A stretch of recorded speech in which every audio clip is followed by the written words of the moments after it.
Review করব। ফুডবর্ন illness বলতে আমরা বুঝি যখন কোনো অণুজীব দ্বারা সংক্রামিত খাদ্য গ্রহণের ফলে আমরা অসুস্থ হয়ে পড়ি বা কোনো রোগ লক্ষণ দেখা দেয়। ফুডবর্ন ইলনেস দুইভাবে হতে পারে, যেমন ফুড ইনফেকশন, ফুড পয়জনিং। অর্থাৎ ফুডবর্ন ইলনেসকে আমরা দুই ভাগে ভাগ করতে পারি। ফুড ইনফেকশনটা হলো যখন অণুজীব খাদ্যকে বাহক হিসাবে ব্যবহার করে মানুষের শরীরে প্রবেশ করে, এবং মানুষ বা অন্যান্য প্রাণীর কথাও বলতে পারি, এখানে মানুষ সহ অন্যান্য প্রাণীর দেহে প্রবেশ করে বিভিন্ন রকম রোগ লক্ষণ সৃষ্টি করে। অর্থাৎ এইখানে অণুজীবটা খাবারকে শুধুমাত্র বাহক হিসাবে ব্যবহার করছে। অণুজীব যখন খাদ্যের মাধ্যমে দেহে প্রবেশ করে তখন দেহের ভিতরে যেয়ে সে টক্সিন উৎপন্ন করে। সেই টক্সিনের কারণে বিভিন্ন রকম রোগ লক্ষণ প্রকাশ পায়। এই কারণে ফুড ইনফেকশনের রোগ লক্ষণ কিছুটা দেরিতে প্রকাশ পায়। অন্যদিকে ফুড পয়জনিং, যাকে আমরা ফুড ইনটক্সিকেশনও বলি, এই ফুড ইনটক্সিকেশনে অণুজীব খাবারকে আক্রমণ করে, খাবারের মাঝেই টক্সিনটা তৈরি করে। এই টক্সিনযুক্ত খাবার যখন আমরা খাই তখন তা আমাদের দেহে যাওয়ার সাথে সাথে কিছু রোগ লক্ষণ প্রকাশ করে। তাকে আমরা বলি ফুড পয়জনিং বা ফুড ইনটক্সিকেশন। এই ফুড ইনটক্সিকেশনের রোগ লক্ষণ কিন্তু দ্রুত প্রকাশ পায়, কারণ আমরা খাবারের সাথে অণুজীবের টক্সিনটা গ্রহণ করছি। আমরা গত ক্লাসে ফুড ইনফেকশন সম্পর্কে বিস্তারিতভাবে আলোচনা করেছি। সেখানে বলেছি ফুড ইনফেকশনের জন্য কিছু অণুজীব দায়ী, তার মধ্যে প্রধান কিছু ব্যাকটেরিয়া রয়েছে। আমরা সেই ব্যাকটেরিয়া সম্পর্কে জেনেছিলাম।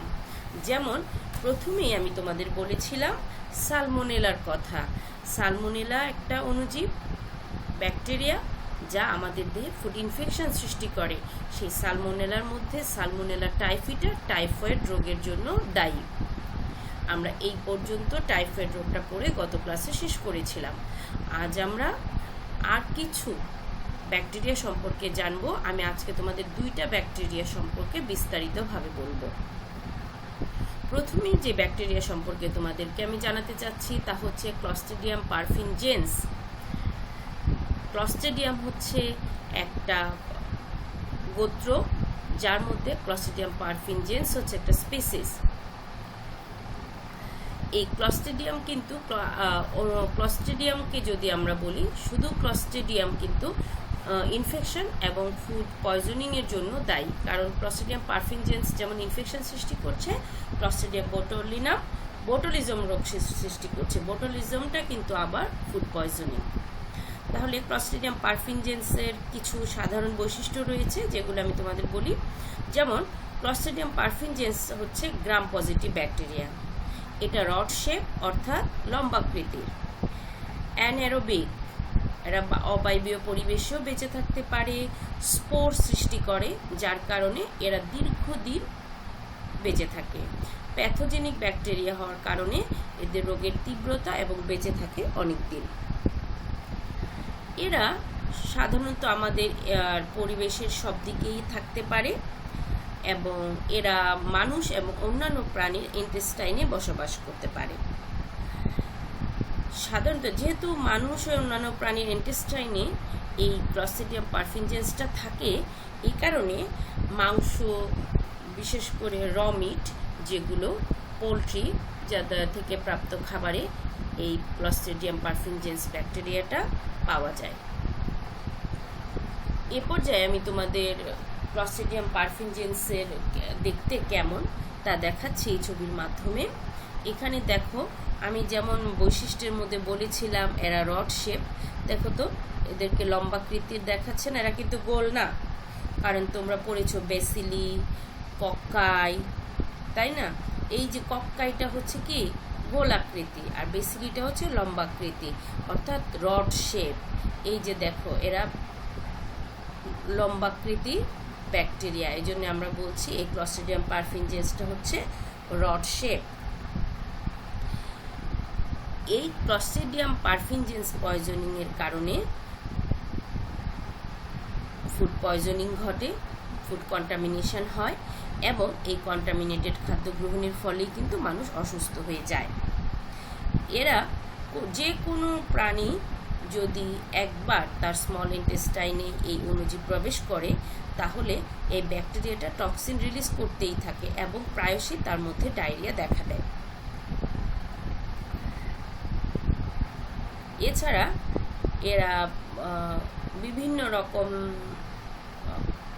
ডিসঅর্ডার, ফিজিক্যাল ডিসঅর্ডার দেখা দেয়। তার মধ্যে গ্যাস্ট্রোএন্টেরাইটিস হচ্ছে একটা প্রধান সমস্যা।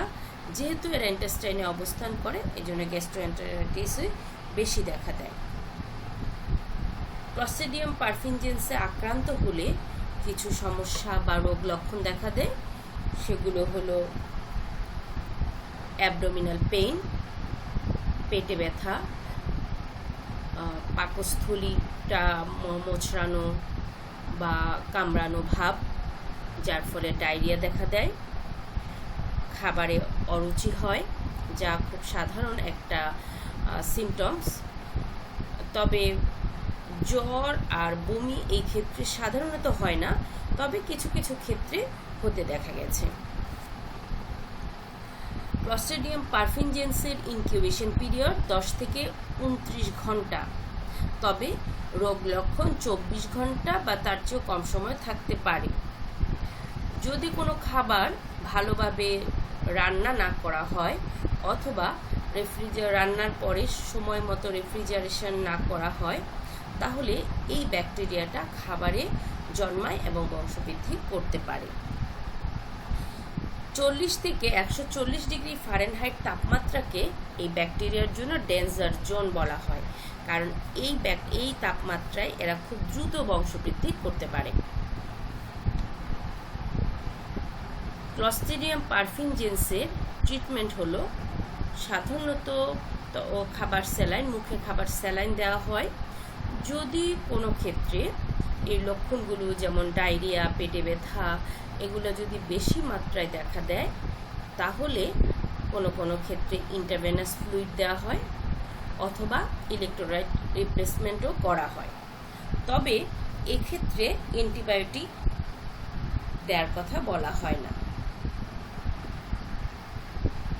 এবার আমি তোমাদের যে ব্যাকটেরিয়া সম্পর্কে বলবো তার নাম হচ্ছে ব্যাসিলাস সেরিয়াস।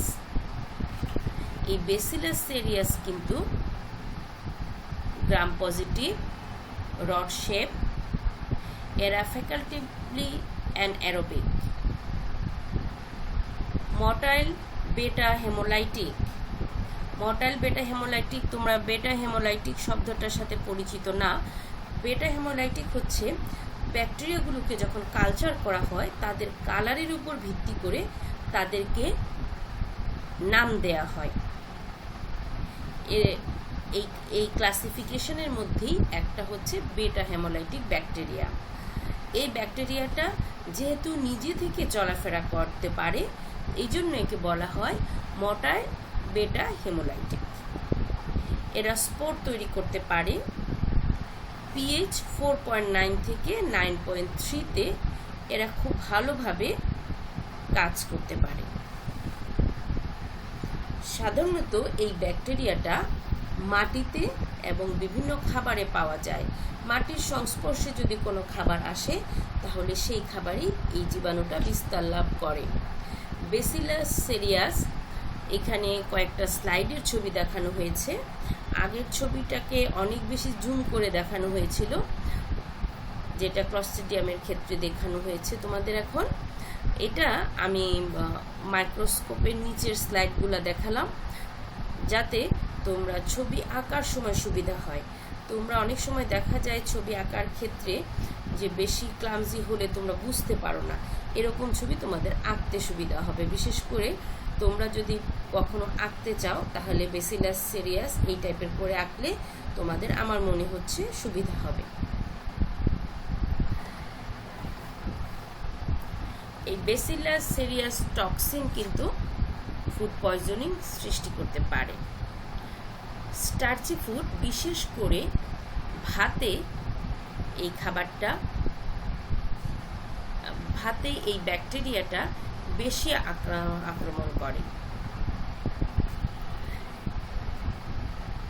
যেহেতু এই ব্যাকটেরিয়া খাবারে আক্রমণ করে এবং খাবারে টক্সিন সৃষ্টি করতে পারে, বিশেষ করে ভাতে, এই জন্যে এই ব্যাকটেরিয়াটার বা এই পয়জনিংটার নাম বলা হয় ফ্রাইড রাইস সিনড্রোম, অর্থাৎ ব্যাসিলাস সেরিয়াস পয়জনিংকে ফ্রাইড রাইস সিমটমসও বলা হয়। ব্যাসিলাস সেরিয়াস এটা মাটিতে পাওয়া যায়, যা তোমাদের কিছুক্ষণ আগেই বললাম। তাছাড়া যখন কোনো মানুষ কোনো কন্টামিনেটেড মাংস, সস, স্যুপ, ভেজিটেবল এগুলো গ্রহণ করে, যেগুলো ঠিকভাবে সংরক্ষণ করা ছিল না, তোমাদের কিছুক্ষণ আগেই বললাম যে খাবার যদি ঠিকভাবে রান্না না করা হয়, খাবার যদি ঠিকভাবে প্রসেসিং না করা হয়, প্রিজার্ভ না করা হয়, রেফ্রিজারেটেড না করা হয়, তাহলে সেই খাবারে এই ব্যাসিলাস সেরিয়াস ব্যাকটেরিয়াটা জন্মাতে পারে। এজন্যে কেউ যদি ঠিকভাবে সংরক্ষণ করা মাংস, সস, স্যুপ, ভেজিটেবল এগুলো গ্রহণ না করে, তাহলে স্বাভাবিকভাবেই এটা কিন্তু ব্যাসিলাস সেরিয়াস দ্বারা কন্টামিনেটেড হওয়ার সুযোগ থাকে। যদি কন্টামিনেটেড এই খাবারগুলো কেউ খায়, তাহলে সে স্বাভাবিকভাবেই ব্যাসিলাস সেরিয়াস পয়জনিংয়ের শিকার হবে। এই ব্যাকটেরিয়াটা খুব দ্রুত বংশবৃদ্ধি করে এবং টক্সিন সৃষ্টি করে, যার ফলে ডায়রিয়া এবং ভমিটিং দেখা দিতে পারে। ব্যাসিলাস সেরিয়াসের কিছু সাধারণ লক্ষণ রয়েছে, যেমন ওয়াটারি ডায়রিয়া হয়, অর্থাৎ পানির মতো পাতলা মলত্যাগ হয়, পেটে ব্যথা বা পাকস্থলীতে এক ধরনের কামড়ানো মোচড়ানো ভাব দেখা দেয়, খাবারে অনীহা দেখা দেয়, বমি বমি ভাব, বমি দেখা দেয়। এই রোগটা 24 ঘন্টা পর্যন্ত স্থায়ী হতে পারে। ব্যাসিলাস সেরিয়াস পয়জনিং যেই পয়জনিং বা ইনটক্সিকেশন যখন ঘটে, তখন এই টক্সিকেশনকে দুই ভাগে ভাগ করা যায়। যেমন অ্যামিটিক বা ভমিটিক সিনড্রোম, আরেকটা হচ্ছে ডায়রিয়াল সিনড্রোম। অর্থাৎ এই যে ব্যাসিলাস সেরিকাসের রোগ লক্ষণ, এই রোগ লক্ষণ অনুযায়ী এই রোগটাকে দুইটা ভাগ করা হয়। সারা বিশ্বে এই ব্যাসিলাস সেরিয়াস পয়জনিংটাকে গ্যাস্ট্রোএন্টেরাইটিস রোগের প্রধান কারণ হিসাবে ধরা হয় বা সাধারণ কারণ হিসাবে গণ্য করা হয়। এটা খাবারের মাধ্যমে বিস্তার লাভ করে। তবে এমিটিক বা ভমিটিং টাইপ পয়জনিংটা রাইস, পাস্তা যদি কন্টামিনেটেড হয় এবং কন্টামিনেটেড খাবারগুলো গ্রহণ করা হয়, তখন দেখা দেয়। অপরদিকে আমরা যে ডায়রিয়াল টাইপ বললাম, সেটা যদি contaminated milk product, vegetables, meat এগুলো খাওয়া হয়, তাহলে এই রোগটা বিস্তার লাভ করে। তবে খাবারের মাধ্যমেই মূলত এরা বিস্তার লাভ করে। যদি এরা মাটিতে থাকে, মাটির সংস্পর্শে সাধারণভাবেই কোনো না কোনোভাবেই মাটি থেকে কন্টামিনেটেড হয়। যে কোনো অণুজীব যদি মাটিতে থাকে, তাহলে সেই অণুজীবটা কিন্তু খাবারের সংক্রমণের সুযোগ বেশি থাকে। ব্যাসিলাস সেরিয়াস যদি প্রথম পর্যায়ে চিকিৎসা করা হয়, তাহলে অ্যান্টিবায়োটিক দিলেই এটা ভালো হয়ে যায় এবং এই মৃত্যুর হারও তখন কমে যায়। এখানে ট্রিটমেন্টের জন্য অ্যান্টিবায়োটিক দেওয়া হচ্ছে। আমরা কিন্তু তার আগে যে বললাম যে ক্লস্ট্রিডিয়াম পারফিনজেন্স, তখন কিন্তু সেই রোগটায় আমরা অ্যান্টিবায়োটিক দেওয়া হয় না দেখলাম। আর যখনই ব্যাসিলাস সেরিয়াস হচ্ছে, তখন এই ক্ষেত্রে অ্যান্টিবায়োটিক ট্রিটমেন্ট হিসাবে দেওয়ার প্রয়োজন হয়। আজ এই পর্যন্তই শেষ করছি। আগামী ক্লাসে তোমাদের সাথে আবার কথা হবে।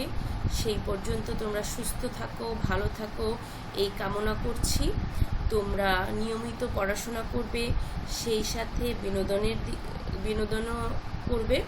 একটু প্রতিদিন একটু গান শোনার চেষ্টা করবে, তাহলে দেখবে মন ভালো থাকবে। তোমরা একদমই ধৈর্য হারাবে না। তোমরা আল্লাহর কাছে প্রার্থনা করো যেন আমরা সবাই খুব শীঘ্রই স্বাভাবিক অবস্থায় ফিরে আসতে পারি। তোমরা ভালো থাকো এই দোয়া করে আজকে এখানেই শেষ করছি। তোমাদের সবাইকে ধন্যবাদ।